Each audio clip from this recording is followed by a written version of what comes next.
हे पहा, मस्त खमंग थालीपीठ भाजणी तयार झालेली आहे। या भाजणीचे थालीपीठ खूपच छान लागतात। नमस्कार, मी कविता's टेस्टी फूड मध्ये सर्व खवय्यांचे पुन्हा एकदा स्वागत करते। आज आपण पारंपरिक पद्धतीने महाराष्ट्राच्या घराघरात केल्या जाणारी थालीपीठची भाजणी कशी करायची ते पाहणार आहोत। रेसिपी नेहमीप्रमाणे खूप साधी व सोपी आहे।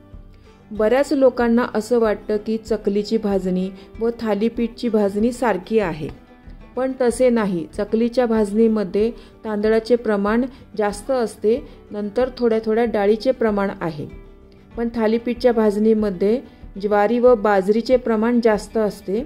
यामध्ये सर्व डाळी कडधान्यही असते। याचे परफेक्ट प्रमाण वाटी व वजनी यामध्ये मी सांगितलेले आहे। ही भाजणी एकदा करून ठेवली तर 3 ते 4 महिने चांगली राहते, खराब होत नाही। या भाजणीपासून आपण वडे, आप्पे, चकलीही करू शकतो। त्याची रेसिपी पण मी नक्कीच शेअर करणार आहे। रेसिपी भरपूर टिप्स सहित तुमच्याबरोबर शेअर केलेली आहे, कुठेही स्किप न करता पूर्ण पहा। चला तर ही खमंग थालीपीठची भाजणी कशी करायची ते पाहूया।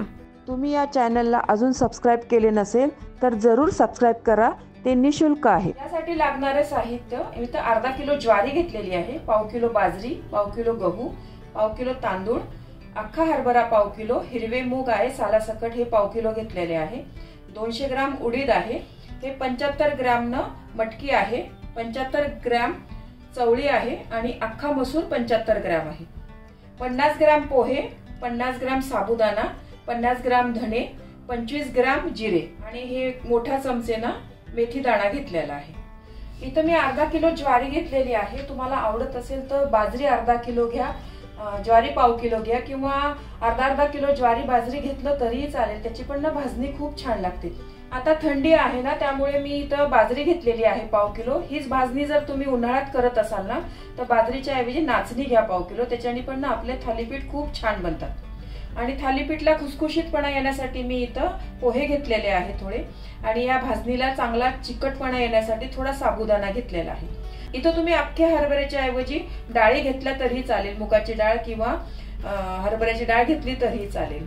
चला तर ही भाजणी आहे ना आपण छान खमंग आता भाजून घेऊया। भाजणी भाजायला ना कढई गरम करायला ठेवलेली आहे। ही भाजणी भाजण्यासाठी ना शक्यतो तुम्ही लोखंडाचीच कढई वापर करा, त्याच्यामध्ये ना ही भाजणी चांगली मस्त खमंग भाजलं। त्यामध्ये सर्वात आधी मी ज्वारी भाजून घेते।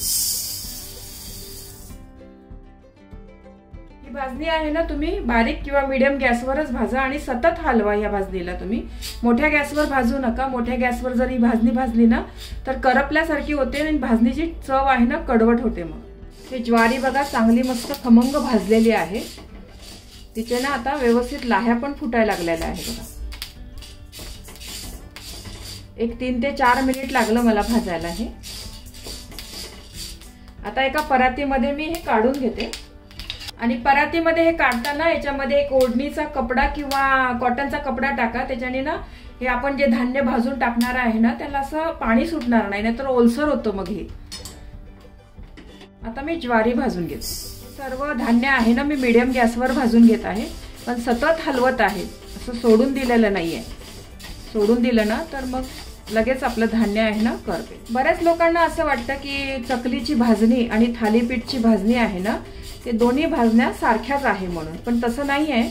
चकलीच्या भाजणीमध्ये आपण तांदूळ सर्वात जास्त प्रमाणात घेतो आणि त्याच्यानंतर हरभऱ्याची डाळ, मुगाची आणि उडदाची घेतो, पण हे थालीपीठची जी भाजणी आहे ना त्याच्यामध्ये मुख्य आपलं ज्वारी आणि बाजरी आहे त्याच्यामध्ये जास्त प्रमाणामध्ये, त्याच्यानंतर बाकीचे साहित्य थोडे थोडे घेतलेले आहे। आणि थालीपीठच्या भाजणीमध्ये साहित्य खूप घेतलेले आहे बघा। आपण गहू, तांदूळ, सर्व डाळी घेतलेल्या आहे, कडधान्य घेतलेले आहे, त्यामुळे दोन्ही याच्यामध्ये ना बऱ्यापैकी फरक आहे, सारखं नाही आहे। ही बाजरी पण एक 2 ते 3 मिनिट ना मीडियम गॅसवर चांगली भाजून घेणार। बाजरी पण व्यवस्थित भाजून घेतलेली आहे, ती पण आता परातीमध्ये काढून घेते। आता याच्यामध्ये मी तांदूळ भाजते। प्रत्येक एक धान्य भाजायला ना एक 2 ते 3 मिनिटं तरी लागतंय मला। मी परत सांगते तुम्हाला, मीडियम ते बारीक गॅसवरच हे धान्य भाजा तुम्ही। या भाजणीपासून आपण थालीपीठच नाही बरेचसे पदार्थ बनवू शकतो। थालीपीठ तर चांगले बनतातच याच्यापासून, पण याच्यापासून आपण वडे बनवू शकतो, आप्पे बनवू शकतो. या भाजणीपासून ना चकली पण खूप छान बनते. त्याची पण रेसिपी मी नंतर ना नक्की शेअर करेल. हे भाजणीचे थालीपीठ म्हणजे महाराष्ट्राची खरं शान आहे. महाराष्ट्राच्या प्रत्येक घरामध्ये हे थालीपीठ केलं जातं. याची भाजणी ना 12ही महिने प्रत्येकाच्या घरामध्ये असतेच बघा. नॉन महाराष्ट्रीयन लोकांना तर हे थालीपीठ आहे ना आपलं खूप आवडतं खरं तर. आणि खूप हेल्दी आणि पौष्टिक पण आहे थालीपीठ.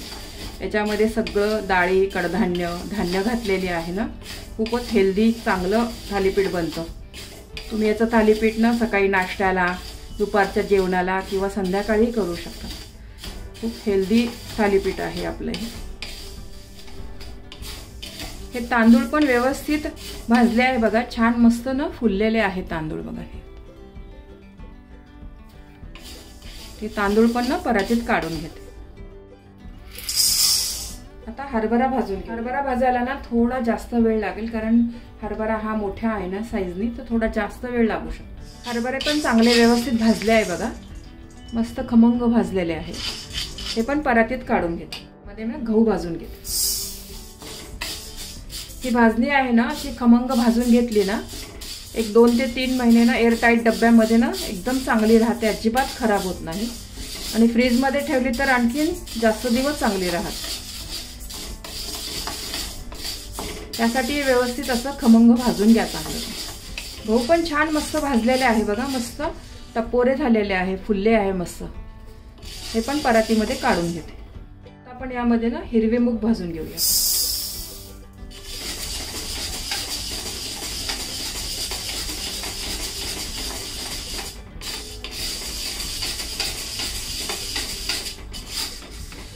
मूग पण आपले बघा किती छान मस्त खमंग भाजलेले आहे. हे पण परातीत काढून घेऊ. आता आपण यामध्ये ना उडदाची डाळ भाजून घेऊया. उडदाची डाळ पण ना छान मस्त भाजलेली आहे बघा. मस्त खमंग भाजलेली आहे. हे पण काढून घेते. आता मी मटकी, अख्खे मसूर आणि ही चवळी हे सर्व एकत्रच भाजून घेते. कारण हे थोडं थोडं आहे आणि आकाराने पण ना सारखंच आहे, त्याच्यामुळे मी एकत्रच भाजून घेते. थोडं थोडं प्रमाणात घेतलेलं आहे. एक एक मुठी घेतलं तरी चालेल.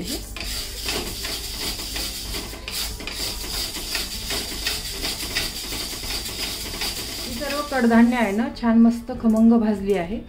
ही पण परातीत काढून घेते. आता आपण हे पोहे आहे ना थोडे कुरकुरीत होईपर्यंत भाजून घेऊया.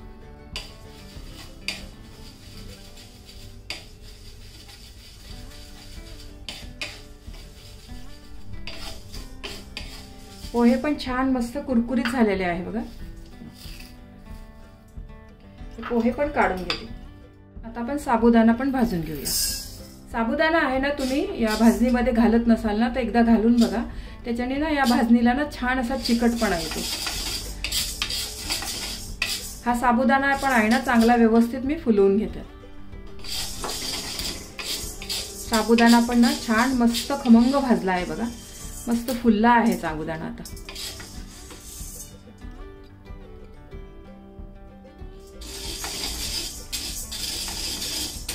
साबुदाणा पण त्याच परातीमध्ये काढून घेतो. मध्ये आपण आता धणे भाजून घेऊया. धणे आपल्याला अगदी 1 ते 1.5 मिनिटच भाजून घ्यायचे आहे. फक्त धण्यामध्ये जो ओलसरपणा वगैरे असेल ना तो निघाला पाहिजे. फार भाजले ना तर कडवट लागतात मग धणे. फक्त 1-1.5 मिनिट असे भाजून घेणार आहे. धणे पण भाजून झालेले आहे ते पण काढून घेते. आता आपण जिरे पण भाजून घेऊया. जिरे पण छान खमंग भाजला आहे. हे पण काढून घेते. गॅस मी आता बंद करते आणि याच्यामध्ये ना हा मेथी दाणा आहे ना एक अर्धा मिनिट फक्त आपण गरम करून घेऊया. मेथी दाण्याला ना जास्त भाजायचा नाही. जास्त भाजला ना तर मग मेथी दाणा कडवट लागतो. मेथी दाणा पण आता काढून घेते.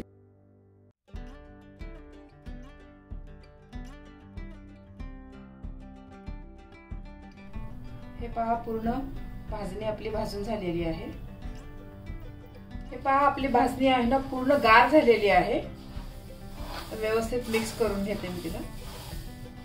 ही भाजणी आहे ना गिरणीमधनं आता दळून आणूया.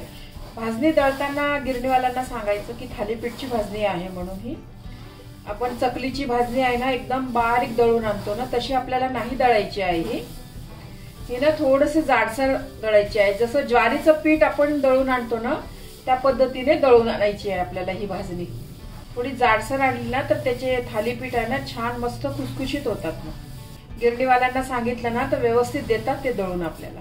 ज्वारीचं पीठ कसं दळतो तसं द्या म्हणून त्यांना दळून. पूर्ण छान मस्त गार झालेली आहे बघा. हे पहा, थालीपीठच्या भाजणीचं पीठ आहे ना मस्त दळून आणलेलं आहे आणि छान असं रवाळ आणलेलं आहे बघा. जसं ज्वारीचं पीठ असतं ना तसंच आणलेलं आहे बघा पीठ. या पिठापासून तुम्ही थालीपीठच नाही वडे आप्पे पण करू शकतो. या पिठापासून चकली पण बनवू शकतो. याची पण रेसिपी ना नक्की मी तुमच्याबरोबर शेअर करेल. या पिठापासून थालीपीठ कसे करायचे याचा पण व्हिडिओ मी लवकरच अपलोड करणार आहे. व्हिडिओ मोठा होईल म्हणून मी फक्त इथं भाजणीच दाखवलेली आहे. हे भाजणीचे पीठ तुम्ही एअरटाईट डब्यामध्ये ठेवा, अजिबात खराब होत नाही. तुम्हाला ही रेसिपी आवडली असेल तर तुमच्या मित्रमैत्रिणी आणि नातेवाईकांबरोबर शेअर करा. व्हिडिओला लाईक करा व चॅनलला सबस्क्राईब करा. रेसिपीला कमेंट्स करा. तुमच्या कमेंट्स वाचायला मला फार आवडतात. तुमच्या लाईक्स आणि कमेंट्समुळे माझा उत्साह वाढतो आणि नवनवीन व्हिडिओ बनवण्यासाठी प्रोत्साहन मिळते. त्याचबरोबर तुम्ही मला फेसबुक, इंस्टाग्राम आणि पिनइंटरेस्टवर देखील फॉलो करू शकतात. त्यांची लिंक डिस्क्रिप्शन बॉक्समध्ये दिलेली आहे. तुम्ही ही रेसिपी कोणत्या गावातून पाहताय तेही सांगा. तर पुन्हा भेटूया एका नवीन रेसिपीसह. तोपर्यंत मस्त खा, काळजी घ्या. धन्यवाद.